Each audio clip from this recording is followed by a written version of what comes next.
The Black Phone both succeeds in originality and fails by crapping its own pants.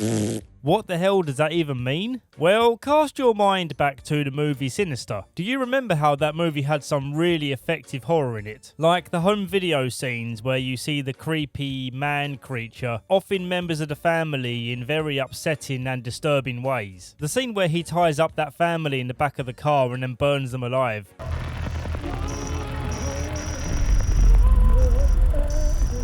That moment is burnt into my memory. Probably should have picked a better phrase for that, but you get the point. You have this fairly effective horror movie with great scenes like that, and then at the very end of the movie you get the most pathetic, lazy, cheap jump scare you've ever seen.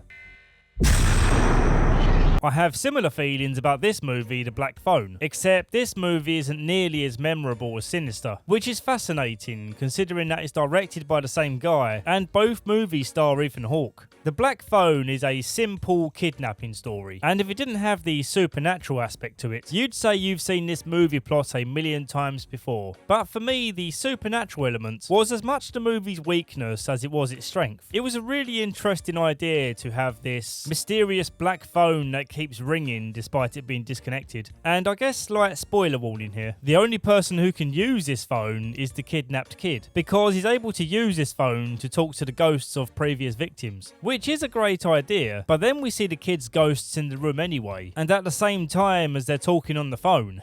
And this just took me out of the movie because it raised a few questions. Like, why would Ethan Hawke keep this phone down here if he knows it doesn't work? And if the phone doesn't function and this kid has the ability to hear dead people, why would he need the phone to hear them?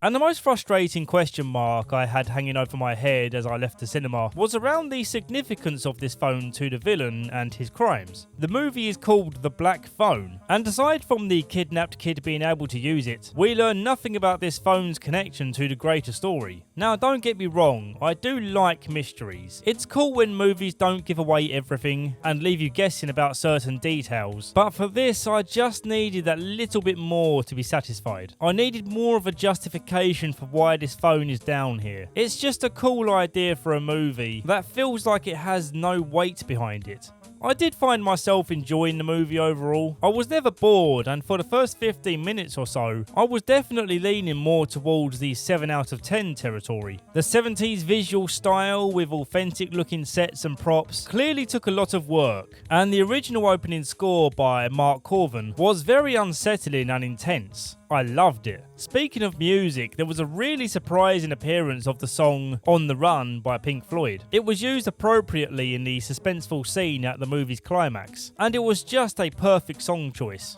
I hate to be this mean sounding, but I almost wish this idea wasn't used up by such an average movie. Would have been amazing if this idea was reserved for a movie that feels a little more groundbreaking. But hey, credit is where credit is due.